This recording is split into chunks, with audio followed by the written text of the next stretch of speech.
or legal prosecution. You harm the children in whose hands the future of this republic is entrusted, and I will hound you to the very gates of hell.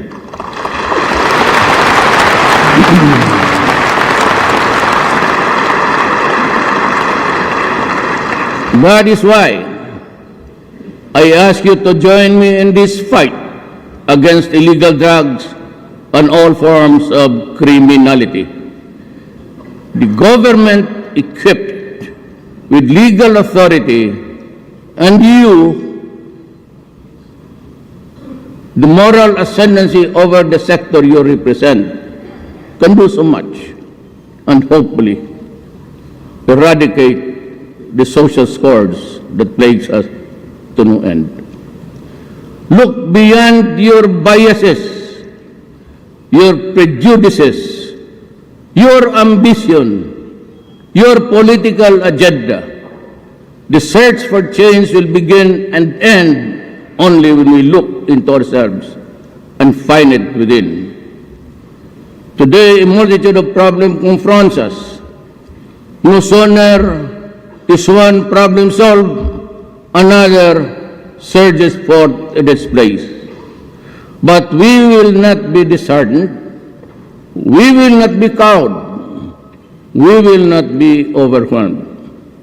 It is during trying times and troubled events that the resilience, perseverance, and determination of the people are tested.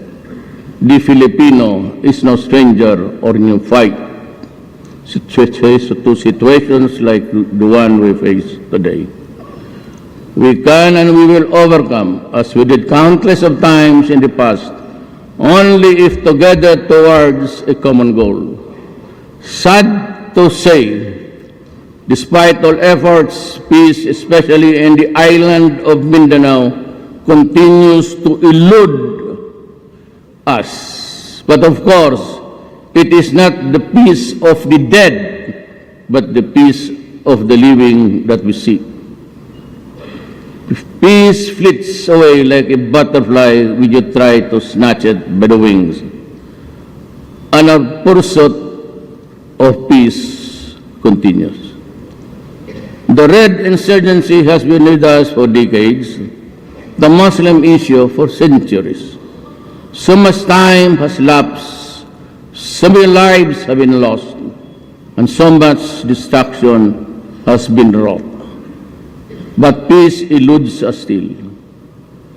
Sometimes, I am almost tempted to conclude that peace might not be able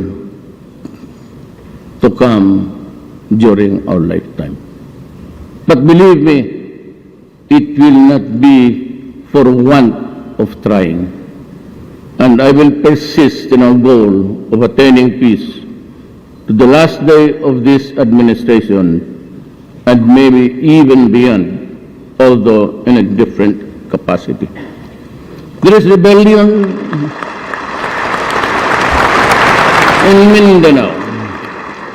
The extremists have declared it their purpose of to establish a caliphate within Philippine territory along the teachings and beliefs of an Islamic State of Iraq and Syria, or otherwise known as ISIS.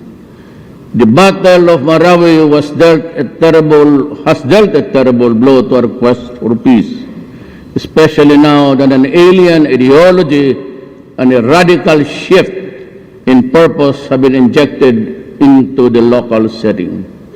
I declared martial law in Mindanao because I believe that that was the fastest way to quell the rebellion at the least cost of lives and properties. At the same time, the government would be adequately equipped with the constitutional tool not only to prevent the escape of rebels who can easily mingle and pretend to be civilian evacuees only to regroup in another place to fight another day, but also to prevent them from spreading the gospel of hate and violence in the rest of Mindanao. Martial law and the suspension of the writ of habeas corpus enable the military to arrest, detain, and question suspected members and sympathizers of rebellion, similar to what happened to the parents of the Maote brothers.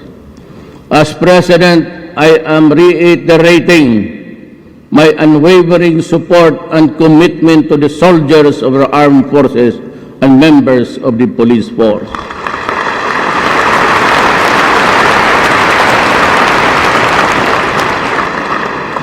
Those who are on the ground and in the battlefields, and those who are risking their lives for our country and our democracy, I have your backs.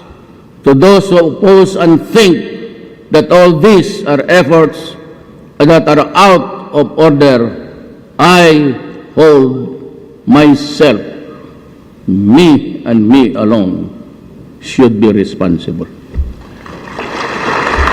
The people of Marawi need help.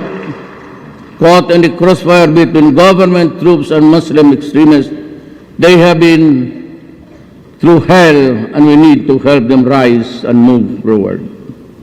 If we cannot provide for the poor and the needy, who are many, then we will not be able to keep from harm the rich, who are few.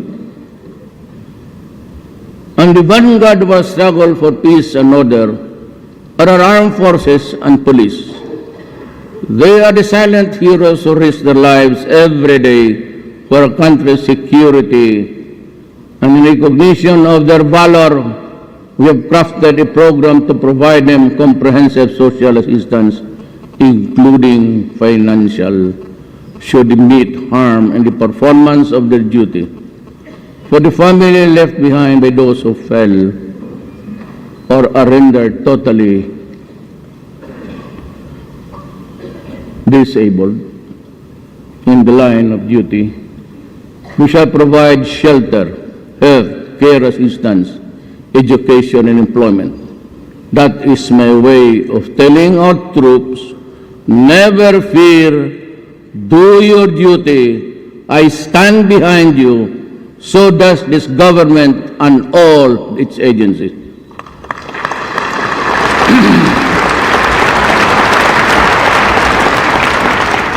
To decisively address insurgency and terrorism, we are working doubly hard towards a stronger and more credible national defense system for the country. We continue to strengthen the defense capability of the AFP as a deterrence against terrorists, lawless elements, and other threats. My fellow citizens, what I have said so far about events in Marawi and its neighboring environs is only a part of the looming problem which will cut across all classes and all sectors of society and eventually affect the entire country from north to south, from east to west. Given the fact that Mindanao supplies a great deal part of our country's requirements, food requirements, I refer to climate change, which could bring drought, long dry spells, affecting food production in Mindanao. Given the fact that Mindanao is unusually warming, I ask all agencies involved in food production to look into this and act accordingly. Also, I am appealing to all our legislators to immediately pass the National Land Use Act, or NALUA, to ensure the rational and sustainable use of our land and our physical resources, given the competing needs of food, security, housing, business, and environmental conservation. Ours is a rich country. Work that this country is almost endowed with a gift from God to be utilized for the welfare and the common good. I do not believe